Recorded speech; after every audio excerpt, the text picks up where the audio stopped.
बिस्मिल्लाहिर्रहमानिर्रहीम। अस्सलाम वालेकुम students and welcome to learning management system superior group of colleges. मैं हूं प्रोफेसर इफ्तिखार भट्ट। आज हमने कंप्यूटर साइंसेज पार्ट 2 के लेक्चर नंबर 3 को डिस्कस करना है। गुज़िश्ता लेक्चर में हम डेटा इंफॉर्मेशन और डेटा मैनिपुलेशन, डेटा ऑपरेशंस के बारे में डिस्कस कर चुके हैं। आज हम डिस्कस करेंगे कि फाइल्स क्या होती हैं और उसकी टाइप्स क्या होती हैं। आज का टॉपिक शुरू करने से पहले कुछ बेसिक टर्मिनोलॉजीज हैं जिसको आपने ज़रूर याद रखना है, और ये तीन हैं। सबसे पहले कि रिकॉर्ड क्या होता है, फिर फील्ड और फिर फाइल। तो याद रखिएगा, रिकॉर्ड रिलेटेड फील्ड्स की कलेक्शन को कहा जाता है, जिसको एक सिंगल यूनिट के तौर पे ट्रीट किया जा सकता है। ये आपके सामने एक एम्प्लॉय का मुकम्मल रिकॉर्ड है। इसको हम रिकॉर्ड का नाम देते हैं क्योंकि ये हमें उस एम्प्लॉय के बारे में मुकम्मल मालूमात फराहम करता है कि उस एम्प्लॉय का आईडी नंबर क्या है, उसका नाम क्या है, designation, date of joining, qualification और डिपार्टमेंट। सो आप यहाँ देख सकते हैं कि इसमें बहुत सारे फील्ड्स हैं। अब फील्ड, इसमें एम्प्लॉय आईडी एक फील्ड है, एम्प्लॉय नेम एक फील्ड है, डेजिग्नेशन तीसरा फील्ड है, डेट ऑफ ज्वाइनिंग चौथा फील्ड है। लेकिन ये सारे के सारे फील्ड्स उस एम्प्लॉय से रिलेटेड हैं, इसलिए कहा जाता है record is a collection of related fields. और इसको एक सिंगल यूनिट के तौर पर ट्रीट किया जाता है। जैसे आप रिकॉर्ड ओपन करेंगे, पूरा रिकॉर्ड ओपन होगा, रिकॉर्ड डिलीट करेंगे, पूरा रिकॉर्ड डिलीट हो जाएगा। फील्ड क्या होता है? हर रिकॉर्ड के अंदर मालूमात का एक हिस्सा। आप देख सकते हैं जैसे इस एग्जांपल में एम्प्लॉय आईडी एक फील्ड है, एम्प्लॉय नेम दूसरा फील्ड है, एम्प्लॉय डेजिग्नेशन ये तीसरा फील्ड है, डेट ऑफ ज्वाइनिंग चौथा फील्ड है। इस तरह ये सारे के सारे इसके फील्ड्स हैं। सो हर रिकॉर्ड के अंदर जो फील्ड होता है वो मालूमात का एक हिस्सा होता है। इसके बाद है फाइल। फाइल की डेफिनेशन आप सबके सामने है जी। File is a collection of related records and treated as a single unit. ये तीन एम्प्लॉयज़ के रिकॉर्ड्स हैं और ये तीनों एम्प्लॉय के रिकॉर्ड्स मिलाकर पूरी एक फाइल बना देते हैं। लेकिन ये याद रखिएगा, इस फाइल के अंदर जितने भी रिकॉर्ड्स होंगे वो उससे रिलेटेड हों। यानी अगर एम्प्लॉयज़ का रिकॉर्ड है तो उस फाइल के अंदर तमाम रिकॉर्ड्स एम्प्लॉयज़ से रिलेटेड ही होने चाहिए। तो इन तीन बेसिक टर्मिनोलॉजीज को आप याद रखिएगा, रिकॉर्ड, फील्ड और फाइल क्या होती है। अब चलते हैं फाइल की टाइप्स की तरफ। फाइल की तीन टाइप्स होती हैं। पहली है यूजेज पॉइंट ऑफ व्यू, दूसरी है फंक्शनल पॉइंट ऑफ व्यू और तीसरी है स्टोरेज पॉइंट ऑफ व्यू। तीन तरह की फाइल्स होती हैं, uses point of view, functional point of view और स्टोरेज पॉइंट ऑफ व्यू। अब इनको एक एक करके हम यहाँ पे डिस्कस कर लेते हैं। सबसे पहले डिस्कस करते हैं यूजेज पॉइंट ऑफ व्यू, यानी उसके इस्तेमाल के नुक्ता नज़र से। तो याद रखिएगा, यूजेज पॉइंट ऑफ व्यू से फाइल की तीन टाइप्स होती हैं।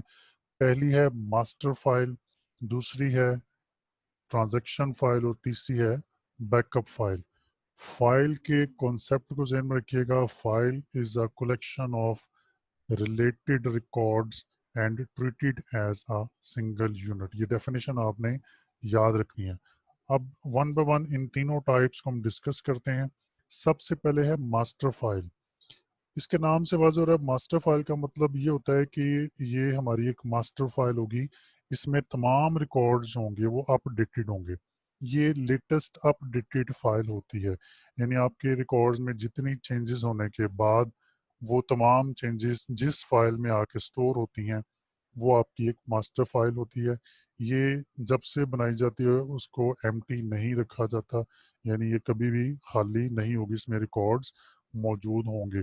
ये परमानेंट फाइल होती है, इसको हम डिलीट नहीं करते या कोशिश करते हैं कि ये डिलीट ना हो, ये हमारे पास हमारे स्टोरेज डिवाइस के अंदर परमानेंट रहती है। जब भी रिकॉर्ड्स में इंफॉर्मेशन चेंज होती है, आपने किसी रिकॉर्ड को ओपन किया, उसमें कुछ चेंजेस की, तो मास्टर फाइल में उन रिकॉर्ड को अपडेट कर दिया जाता है। इसलिए सबसे पहला पॉइंट हमने डिस्कस किया था कि ये लेटेस्ट अपडेटेड फाइल होती है। इसका मतलब है कि इसमें तमाम जो डेटा मौजूद होगा वो अपडेटेड फॉर्म में होगा। दूसरी टाइप है ट्रांजैक्शन फाइल। ट्रांजैक्शन फाइल जो होती है, इसमें डेटा को वक्ती तौर पे प्रोसेसिंग के लिए रखा जाता है। मिसाल के तौर पे आप स्टूडेंट्स की एक फाइल बनाते हैं जिसमें उनके तमाम रिजल्ट स्टोर किए गए हैं। जिस फाइल में तमाम रिजल्ट स्टोर्ड हैं वो मास्टर फाइल है। अब फर्ज करें किसी स्टूडेंट के मार्क्स में कुछ चेंजेस करनी है, तो वक्ती तौर पे मास्टर फाइल से उसके रिकॉर्ड को आप ट्रांजैक्शन फाइल में शिफ्ट करेंगे और वहाँ पर प्रोसेसिंग के लिए उस डेटा को रखेंगे। फिर उसमें जो भी आपने चेंजेस करनी है आप वहाँ पे चेंज कर सकते हैं। ट्रांजैक्शन फाइल एम्प्टी हो जाती है क्योंकि जब ट्रांजैक्शन फाइल में डेटा आता है उसको आप चेंज करते हैं और चेंज करके दोबारा मास्टर फाइल में स्टोर कर देते हैं, तो ट्रांजैक्शन फाइल जो होती है ये एम्प्टी हो जाती है। ये वक्ती तौर पे होती है, मतलब कि डेटा इसमें वक्ती तौर पे आता है प्रोसेसिंग के लिए, और जब आप उसको प्रोसेस कर लेते हैं वो डेटा मास्टर फाइल में अपडेट हो जाता है और ये फाइल के अंदर डेटा आर्जी तौर पे रहता है। ट्रांजैक्शन फाइल में डेटा उस वक्त तक रहेगा जब तक मास्टर फाइल अपडेट नहीं हो जाती। यानी ट्रांजैक्शन फाइल में डेटा होगा, वहाँ पे आप उसमें चेंजेस करेंगे और फिर वहाँ से ही वो डेटा मास्टर फाइल में अपडेट हो जाएगा। इसका मतलब ये हुआ ट्रांजैक्शन फाइल में डेटा उस वक्त तक रिजाइड करता है जब तक मास्टर फाइल अपडेट नहीं हो जाती। तीसरी टाइप है बैकअप फाइल। बैकअप फाइल ये भी मास्टर फाइल की एक कॉपी होती है। यानी आपके पास एक मास्टर फाइल मौजूद है, उसी मास्टर फाइल की आप एक बैकअप फाइल बना लेते हैं कि खुदा न खास्ता अगर मास्टर फाइल में कोई डेटा में कोई ख़राबी आ जाती है, मास्टर फाइल गलती से डिलीट हो जाती है या डेटा चेंज हो जाता है, तो आपके पास उसका बैकअप मौजूद रहना चाहिए। तो वो फाइल जो मास्टर फाइल की आप कॉपी बनाते हैं उसको बैकअप फाइल कहते हैं। ये भी परमानेंट फाइल होती है, इसको भी हम अपने जो है वो डेटा प्रोटेक्शन के लिए बनाते हैं। बैकअप करने के लिए डिफरेंट सॉफ्टवेयर यूटिलिटीज़ को यूज़ किया जाता है और उन्हीं सॉफ्टवेयर यूटिलिटीज़ को यूज़ करके बैकअप बनाया जाता है। और बैकअप फाइल को आप अलहदा से अपनी स्टोरेज डिवाइस में रख सकते हैं। मतलब हार्ड डिस्क में अगर मास्टर फाइल मौजूद है तो उसका बैकअप आपने सीडी पर रख लिया, या मैग्नेटिक टेप पे उसको स्टोर कर लेते हैं, या यूएसबी पर स्टोर कर लेते हैं, या कोई एक्सटर्नल हार्ड डिस्क को यूज़ करके बैकअप फाइल वहाँ पे स्टोर कर दी जाती है ताकि आप अपने डेटा को प्रोटेक्ट रख सकें। तो ये तीन टाइप्स हमने डिस्कस की हैं फाइल की uses uses point of view से, यानी कि उनके इस्तेमाल के नुक्ता नज़र से।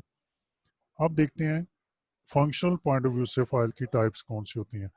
इससे पहले कि हम इस टाइप को डिस्कस करें, ये याद रखिएगा फंक्शनल पॉइंट ऑफ व्यू से जब हम फाइल को स्टोर करते हैं तो फाइल का प्रॉपर नाम या उसका एक आइडेंटिफायर ज़रूर होता है। यानी फाइल को प्रॉपर एक नाम दिया जाता है, उसको एक आइडेंटिफिकेशन दी जाती है। वो नाम दो हिस्सों पर मुश्तमिल होता है। यानी आपने उस फाइल को जो नाम देना है उस नाम के दो हिस्से होते हैं। एक फाइल का नाम होता है, जैसे आपने लिखा है लाहौर, ये फाइल का नाम, या आपने रिजल्ट, ये फाइल का नाम दिया है। और दूसरी होती है उसकी एक्सटेंशन। एक्सटेंशन से ये पता चलता है कि ये फाइल किस प्रोग्राम के अंदर बनाएगी, किस लैंग्वेज के अंदर इसको बनाया गया, क्योंकि एक्सटेंशन ही बताती है कि फाइल का ताल्लुक किस सॉफ्टवेयर या किस प्रोग्राम से है। तो फंक्शनल पॉइंट ऑफ व्यू में जब फाइल बनाई जाती है या फाइल जो होती है उसका प्रॉपर नाम होगा और उस नाम के दो हिस्से होंगे, एक फाइल का नाम और दूसरा उसकी extension. Function point of view से फाइल की दो टाइप्स होती हैं, एक होती है प्रोग्राम फाइल, दूसरी होती है डेटा फाइल। प्रोग्राम फाइल वो फाइल होती है जिसमें सॉफ्टवेयर इंस्ट्रक्शंस होती हैं। जैसा कि प्रोग्राम की डेफिनेशन होती है, a program is a set of instructions. तो इसका मतलब है कि जब आप एक प्रोग्राम फाइल बनाते हैं उसमें आप उस लैंग्वेज की, उस सॉफ्टवेयर की इंस्ट्रक्शंस लिखते हैं उस प्रोग्राम को बनाने के लिए। जैसे आप सी लैंग्वेज यूज़ करते हैं, सी लैंग्वेज में आप एक प्रोग्राम बनाते हैं, तो जाहिर बात है उस प्रोग्राम के अंदर आप डिफरेंट इंस्ट्रक्शंस लिखेंगे। जब वो इंस्ट्रक्शंस उस प्रोग्राम के अंदर लिखी जाएंगी तो वो फाइल बन जाएगी program file. Program file source file की शक्ल में भी होती है, ऑब्जेक्ट फाइल की शक्ल में भी होती है और एग्जीक्यूटेबल फाइल की शक्ल में भी होती है। जैसे आपने सी लैंग्वेज में एक प्रोग्राम बनाया, उसका सोर्स प्रोग्राम उसका नाम होगा फर्स्ट डॉट सी, और अगर आप उसी फाइल को एग्जीक्यूटेबल फाइल में ले आते हैं तो उसका नाम हो जाएगा फर्स्ट डॉट ई एक्स सी। ये देखें इसमें फाइल का नाम फर्स्ट है, डॉट सी इसकी एक्सटेंशन है जो ये शो कर रही है कि ये सोर्स प्रोग्राम फाइल है, और यहाँ ये डॉट एक्स एक्सटेंशन ये शो कर रही है कि ये इसकी एग्जीक्यूटेबल फाइल है। नाम दोनों का फर्स्ट है, लेकिन एक्सटेंशन ये बता रही है कि इसका ताल्लुक किस कैटेगरी से है, क्या ये सोर्स फाइल है, या ये ऑब्जेक्ट फाइल है, या ये कोई एग्जीक्यूटेबल फाइल है। तो इन शॉर्ट प्रोग्राम फाइल वो होती है जिसमें सॉफ्टवेयर की या प्रोग्राम की इंस्ट्रक्शंस स्टोर की गई होती हैं। अब डेटा फाइल, जो कि नाम से वाज़ेह हो रहा है डेटा, इसका मतलब है कि वो फाइल होगी जिसमें डेटा मौजूद होगा। डेटा फाइल बनाने के लिए हम सॉफ्टवेयर को यूज़ करते हैं, और ये वही सॉफ्टवेयर या प्रोग्राम होता है जो प्रोग्राम फाइल से बनाया जाता है। इसका मतलब है कि प्रोग्राम फाइल को यूज़ करके आपने उसमें इंस्ट्रक्शन लिखी, उससे आपने एक प्रोग्राम बनाया। अब यूज़र उसी प्रोग्राम को यूज़ करके अपना डेटा कंप्यूटर में स्टोर करेगा। जब वो डेटा स्टोर करेगा तो वो फाइल बन जाएगी data file. So this file contains data used by the program files. मिसाल के तौर पे जैसे आपने अक्सर लेटर्स वगैरह लिखे होंगे माइक्रोसॉफ्ट वर्ड में। अब देखिए माइक्रोसॉफ्ट वर्ड एक प्रोग्राम है, किसी ना किसी लैंग्वेज में उसको बनाया गया। अब उस प्रोग्राम को यूज़ करके यूज़र ने अपना लेटर स्टोर कर लिया, तो ये डेटा फाइल बन गई। इसी तरह डॉट एक्सएल एस एक्सेल की फाइल है। अब वंस अगेन एक्सेल भी एक सॉफ्टवेयर है, एक्सेल भी एक प्रोग्राम है जिसको यूज़ करके यूज़र अपना डेटा एक्सेल के अंदर स्टोर कर रहा है, वो इसके एक्सेल की फाइल बन जाती है।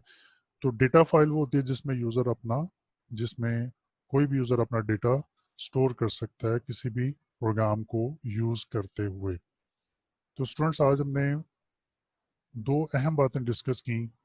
एक basic terms file, record, field, और दूसरा फाइल की दो टाइप्स हमने डिस्कस करनी, यूजेज पॉइंट ऑफ व्यू और फंक्शनल पॉइंट ऑफ व्यू।